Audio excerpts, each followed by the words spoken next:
Swayam Prabha. Digital India. Educated India.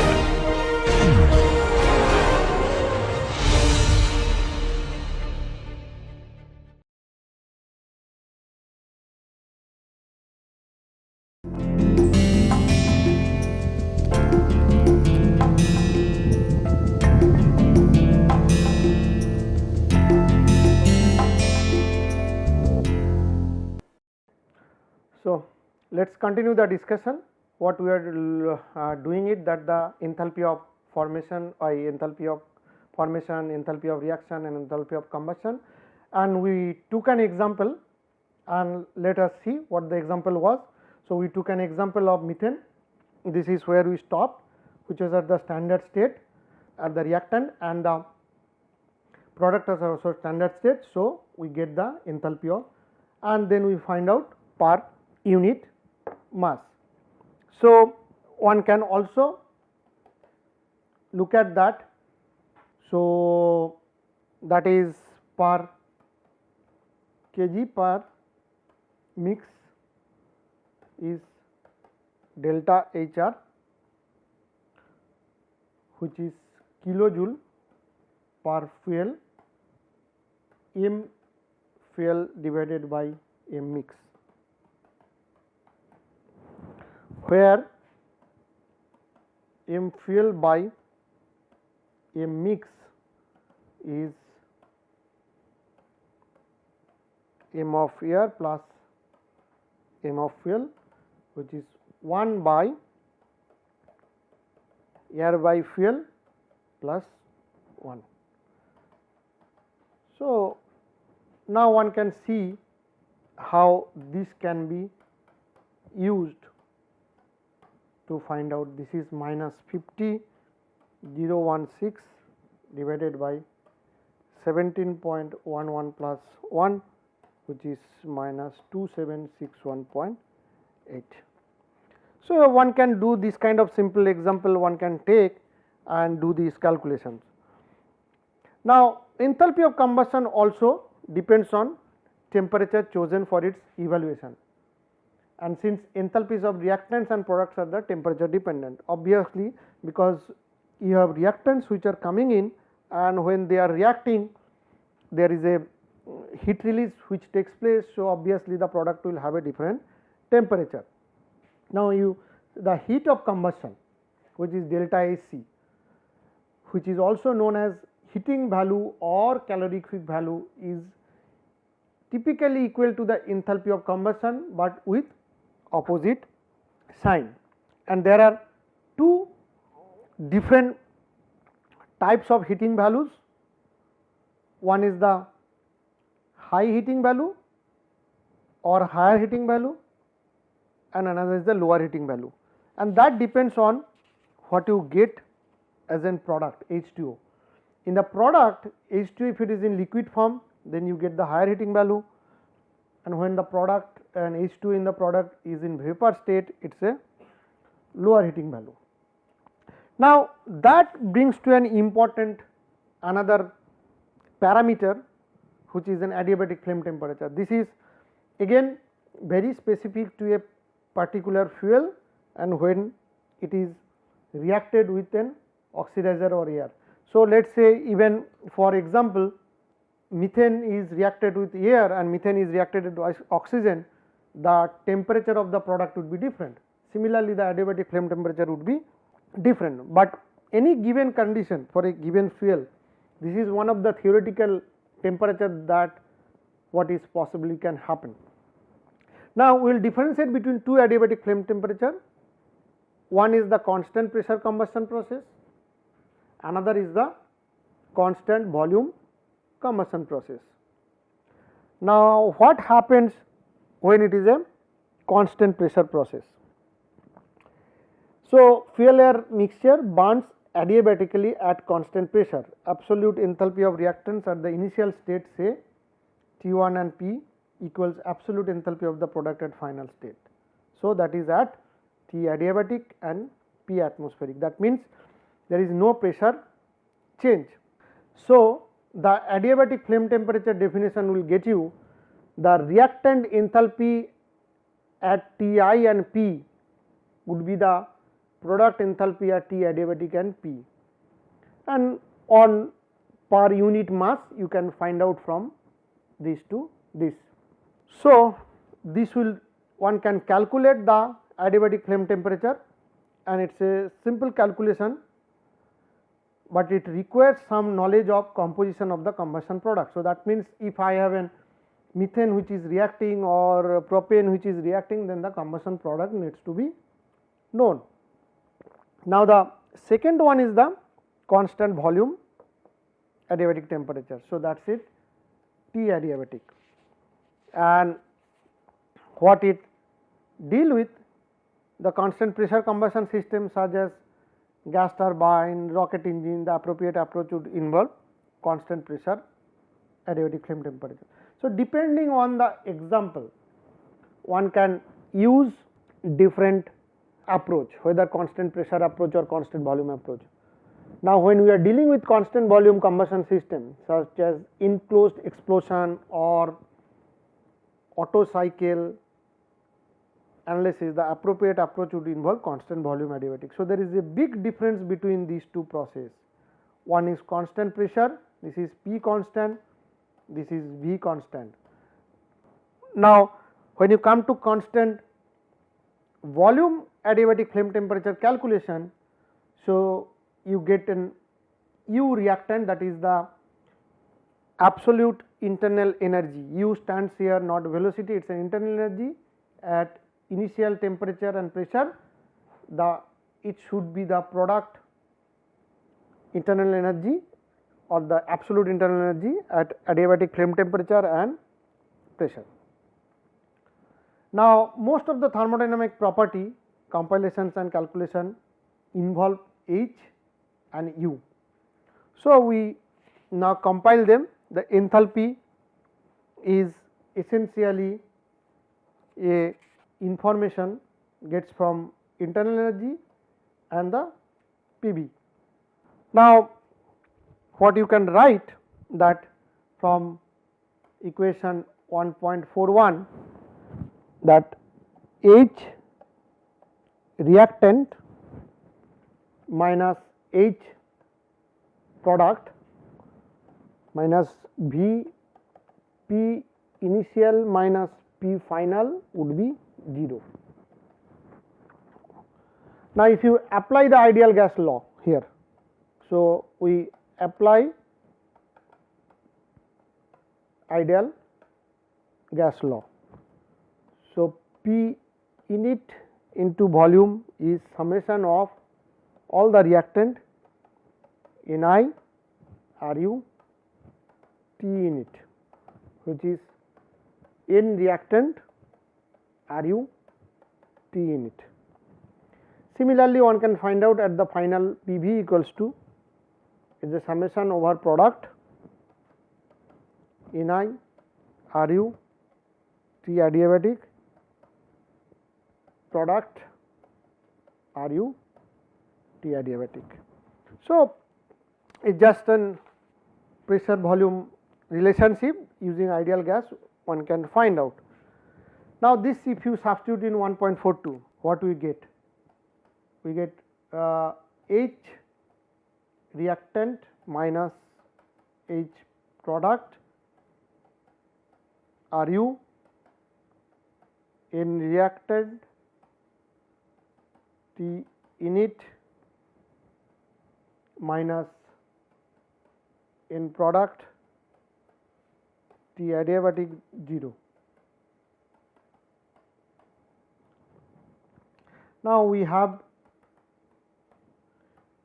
a mixture by N reactant is your molecular of the weight of the reactant, and M mixture by N product would be the molecular weight of the product. So, per specific mass if we write, we get H react minus small h product minus Ru T init by MW react constant minus T adiabatic by MW product, which is 0. So, that is your equation what you can get. Now, we move to chemical equilibrium. So, what one can note here, what you get as a product of combustion, they are not simple mixture of ideal products. So, we can use standard ideal products approach to determine the stoichiometry. That means, for example, methane is burning with air, you get CO2, H2 and excess nitrogen, and that is the standard ideal product that you use. So, for example, ideal combustion product for a hydrocarbon fuel, if it is stoichiometry, it will be CO2, H2, N2. If it is lean, you get CO2, H2O, N2, the excess, because this is a lean condition. So, excess oxygen. If this is rich, you get CO2, H2O, N2, but then you get some CO and H2, because that is a rich. So, hydrocarbon, this would remain not, this is completely not consumed. So, you get back this kind of things. Now, if you look at the list of real combustion products as we listed here, there will be plenty, because any hydrocarbon reaction goes through a series of multiple reactions, and that we will see once we go to the kinetics, that how a particular reaction actually goes through a multiple. So, typically you get the global products like CO2, H2O, N2, O2, H2, OH, CO, and there are plenty of other radicals. There would be plenty of other radicals which will be there. So, the radicals, they are formed and they are the actually carrier of any reaction, but they are getting consumed. So, at the end you get to see the global products, and rather you can say there are some major species. So, always any combustion system you can have some major species and there would be some minor species. So, major species like CO2, H2O, N2, O2, H2, CO, and there are minor species like radicals H, N, O, OH, NO. So, what we want to do here, we want to calculate the mole fraction of all product species. That means, if your combustion product contains major and both minor species, then we can evaluate that. Now, you get to the second law consideration. So, the second law of thermodynamics, which actually gives you the idea of equilibrium. For example, if you consider an constant volume adiabatic reaction vessel in which a fixed mass of reactants form products, as the reaction go along, T and P rise until a final equilibrium condition is reached. So, this final state, what the first law gives you, that gives you the energy balance, and you can find out how much heat is evolved due to the reaction. But when the first, but second law will tell you the final state that it reaches. For example, consider the following reaction where CO is burned with oxygen to form CO2. If the temperature is high enough, the CO2 will dissociate and you get to see the reverse reaction. So, this particular reaction, it is not only one way reaction, it could be a reversible reaction also. So, assuming now CO and O2 can form CO2, at the same time if the temperature is high, the CO2 itself form to form CO and O2. So, everything could be part of your combustion product or hot product, and that is why we use a factor that okay, let this much of dissociation will take place. It is not that complete CO2 will get dissociated. So, if there is a some percentage of the CO2 will get dissociated and that will form this much of oxygen and CO. Now, this is as I said, alpha is the fraction of the CO2 dissociation. So, if we calculate the adiabatic flame temperature as a function of alpha, then we can see what happens. So, alpha 1, that means no heat release. If you go back and see here, alpha 1 means CO2 is gone. So, there is no heat release because whatever comes in they remain, CO and CO2. Alpha 0, that means there is no dissociation of CO2. So, CO and O2 will burn and form completely CO2. So, that would be the maximum possible heat release that is there, and if alpha between 0 to 1, there would be variation of T with alpha. So, this particular curve shows how that variation actually takes place. So, this is a fraction of CO2 and this is a 1 minus alpha. So, this axis you have 1 minus alpha, alpha is the fraction of dissociation. So, that you get, and you see how the temperature and the other things they vary. Now, if you apply the second law on these things, then you can find out the entropy. And entropy, how you find out is mixture entropy at the final P would be, these are the species Ni at Tf and Pi. So, this will get you 1 minus alpha into SCO2 plus alpha SCO plus alpha by 2 O2.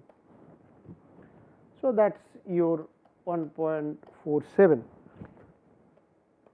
So, the mixture entropy would be at reference 1 plus T reference to Tf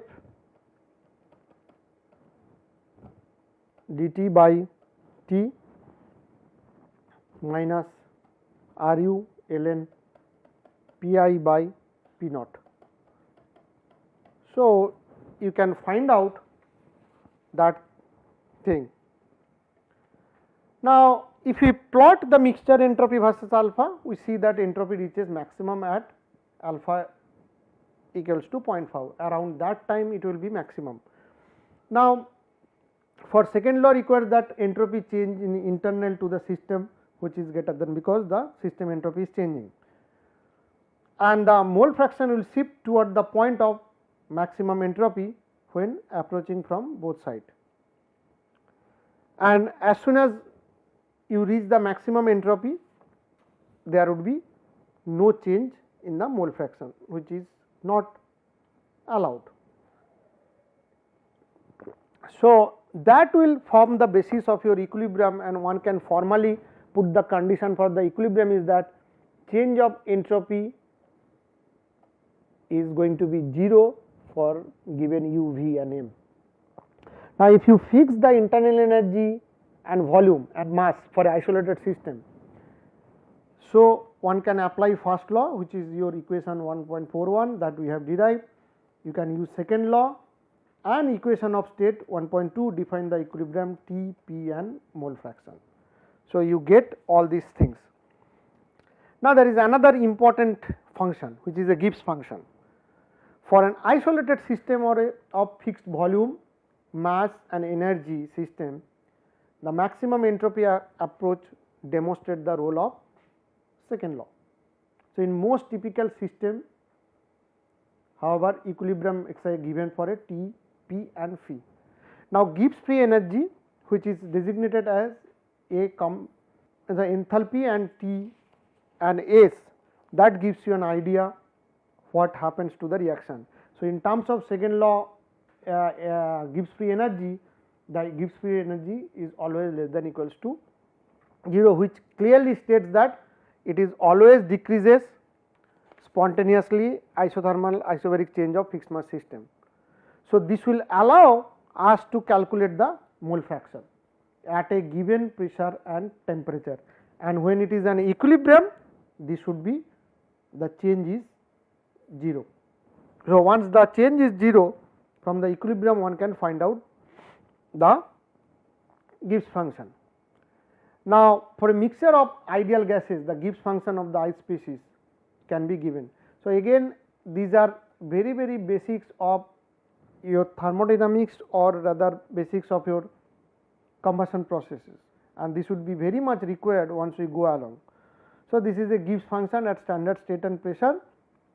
Now, when you consider a reacting system, that means there are multiple species which are involved in the reaction. So, Gibbs function of formation will be represented as Gibbs function at a particular temperature or at the reference one, then the stoichiometric coefficients or the reactants, this is the number of reactants, J represents the number of reactants which are present in that particular system, and their Gibbs function. So, as I said, nu Ji are the stoichiometric coefficients of the elements required to form 1 mole of the compound of interest. Let us say the example that we had, so O2 would be 0.5, nu prime C will be 1 for forming 1 mole of CO from O2 and C. Similar to the enthalpies, Gibbs function of the naturally occurring elements are having 0 values at reference state. So, this is very important when you talk about the enthalpy of formation or Gibbs formation energy at a reference state for a particular element. Now, when you have a mixture of ideal gas or gases, then G mix would be summation of Ni Gi, which is nothing but your summation of Ni at Gi given temperature plus Ru T ln Pi by P naught. So, that is your equation. Now, for a fixed T and P these are fixed. So, you can find out the equilibrium condition that dG mix is 0. So, that is d Ni Gi 0 at T plus Ru T ln Pi by P plus summation of Ni d of Gi T Ru T ln Pi by P naught. So, that is 0. So, this is your 5.7, this is 5.8. So, that will get you the equilibrium condition. Now, second term in the last equation, essentially this term is 0 because d of ln Pi equals to d Pi by Pi. So, and summation of d Pi is 0 because total pressure is constant.